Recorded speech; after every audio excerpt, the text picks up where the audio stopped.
ঔষধের পার্শ্ব প্রতিক্রিয়ার জেরে ধর্মনগর নয়াপাড়ার পূজা পাল নামের এক হতদরিদ্র পরিবারের স্কুল ছাত্রীর জীবন আজ বিপন্ন।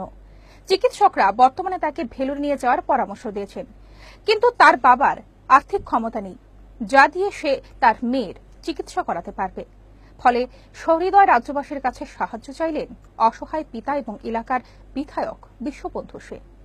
আর কোনোদিন পূজা নিজের পায়ে দাঁড়াতে পারবে কিনা সন্দেহ রয়ে গেছে, কারণ সে বর্তমানে বিছানায় শয্যাশায়ী। তার পা ফুলে গেছে, দাঁড়াতে পারে না। মেয়ের এই অবস্থা সহ্য করতে পারছে না তার পরিবারের লোকজনরা। পূজার জীবনে কাল হয়ে দাঁড়িয়েছে দরিদ্রতা। 2015 সালের মাধ্যমিক পরীক্ষার্থী ছিল ধর্মনগর নয়াপাড়া এলাকার বাসিন্দা পূজা পাল। বাবা প্রদীপ পাল দিনমজুর। পড়াশোনা বরাবরই ভালো ছিল পূজা। টেস্ট পরীক্ষায় স্কুলের মধ্যে সবচেয়ে ভালো ফলাফল করেছে সে। 2015 সালের মাধ্যমিক পরীক্ষায় বসেছিল পূজা। যথারীতি প্রথম 3টি পরীক্ষাও দেয় সে। 3টি পরীক্ষা দেওয়ার পর হঠাৎ করে তার প্রচন্ড জ্বর ওঠে। সেই সাথে গা হাত পা ব্যথা শুরু হয়। সাথে সাথে পূজার বাবা প্রদীপবাবু এবং মা কল্পনা পাল তাকে ধর্মনগর হাসপাতালে নিয়ে যান। চিকিৎসকরা হাসপাতালে ভর্তি হওয়ার পরামর্শ দিলে সেই পরামর্শ মেনে হাসপাতালে ভর্তি হয় পূজা। লাঠি উঠে পরীক্ষায় সাড়া দেওয়া দূরের কথা, তার অবস্থা ক্রমশই অবনতির দিকে যেতে থাকে।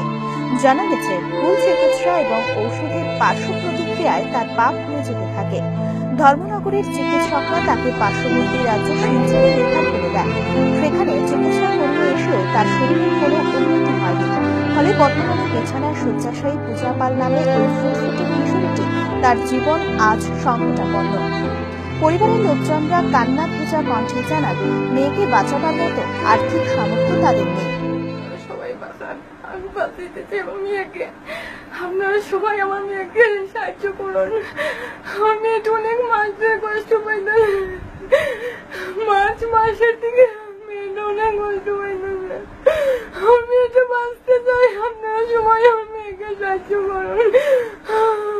আমার মেয়েটা ফার্স্ট ডিভিশনে ছাত্র আসলো, ক্লাস 10-এর মধ্যে 3টা পরীক্ষা দিয়েছে। আপনারা সবাই আমার মেয়েকে একটু সুস্থ করুন। আপনার কাছে আমার অনুরোধ, এটাই আমি চাই। আমার আর সহ্য হয় না। এলাকার বিধায়ক বিশ্ববন্ধু সেন তার বাড়িতে এসে তার অবস্থা দেখে কেঁদে ফেলেন। হাত জোর করে তিনি দলমত নির্বিশেষে সহৃদয় রাজ্যবাসীর আন্তরিক সহযোগিতা কামনা করেন। আপনাদের ধর্মনগরবাসীর কাছে সবার কাছে করুণ আবেদন করছি। মেয়েটার নাম পূজা পাল। নয়াপাড়া স্কুলের ক্লাস 9 পর্যন্ত ফার্স্ট গার্ল ছিল। 10 পর্যন্ত পরীক্ষা দিয়ে 3টা পরীক্ষাতে সে ফার্স্ট পেয়ে প্রথম স্থান পেয়েছে। সবাই মিলে তাকে সাহায্য করুন। বেলুন নিয়ে যেতে হবে মেয়েটাকে। আজকে এখানে যে দেখে আমরা হতভম্ব হয়ে গিয়েছি। একে সবাই মিলে সাহায্য করুন। ধর্মনগরবাসীর কাছে আমার কাতর আবেদন, দলমত নির্বিশেষে সবকিছুর ঊর্ধ্বে উঠে এই মেয়েটাকে বাঁচানোর জন্য আমাদের শরীর বন্ধু অনুরোধ রইল সকলের কাছে। চোখের জল ধরে রাখা বড় কষ্ট। তাই আপনাদের কাছে আবেদন করলাম, একে সাহায্যের জন্য এগিয়ে আসুন। ব্যাংকের অ্যাকাউন্ট নাম্বার দেওয়া হবে, সে অ্যাকাউন্ট নাম্বারে দয়া করে টাকা দিন, মেয়েটাকে বাঁচান। উপরওয়ালার কাছে প্রার্থনা, সবাই মিলে প্রার্থনা করি মেয়েটাকে সুস্থ করে রাখতে। পরিবারের লোকজনরা জানান, রাজ্যবাসীর সহযোগিতা ছাড়া তাকে বাঁচানো কোনো মতেই সম্ভব নয়। রাজ্যবাসীরা সাহায্য পাঠাতে পারেন ইউনিয়ন ব্যাংক ধর্মনগর শাখায়।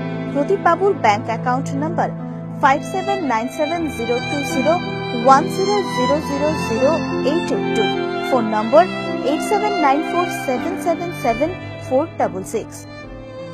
Bureau report, headlines Tripura.